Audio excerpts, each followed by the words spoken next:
Hello everyone, welcome to my channel. আজকে একটা দেশীয় পদ নিয়ে হাজির হলাম।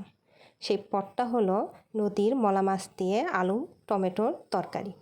তাহলে চলুন দেখে নেওয়া যাক কীভাবে আমি রান্না করলাম। তার আগে আমার চ্যানেলটি সাবস্ক্রাইব করতে ভুলবেন না যেন। প্রথমে মাছগুলোকে ভালোভাবে কেটে ধুয়ে তাতে লবণ মরিচ দিয়ে হলুদ দিয়ে ভেজে নেব। হালকা ভেজে নেওয়ার পর সেগুলো বাটিতে তুলে নেব। তরকারিতে দেওয়ার জন্য আলু এবং টমেটো ভালো করে কেটে নিয়েছি। এখন কড়াইতে পর্যাপ্ত পরিমাণ তেল দিয়ে তাতে জিরা এবং কাঁচা মরিচ ফোড়ন দিয়ে পেঁয়াজগুলো ছেড়ে দেব। পেঁয়াজগুলো ছেড়ে দিয়ে হালকা নাড়াচাড়া করে এগুলোকে বাদামি করে ভাজবো। ভাজার পরেতে আদা বাটা ঢেলে দেব,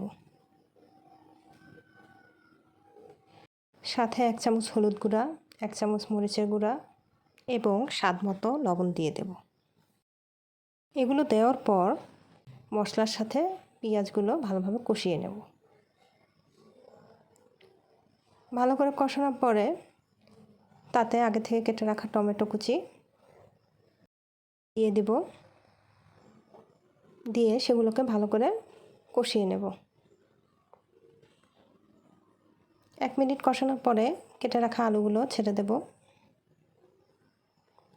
ছেড়ে দিয়ে সেগুলো ভালোভাবে নাড়াচাড়া করে ভেজে নেব।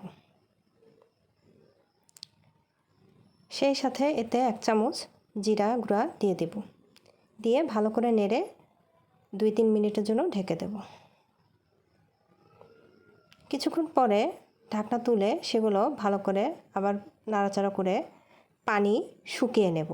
যতক্ষণ না পানি শুকাচ্ছে ততক্ষণ পর্যন্ত এটা ভাজতে থাকব।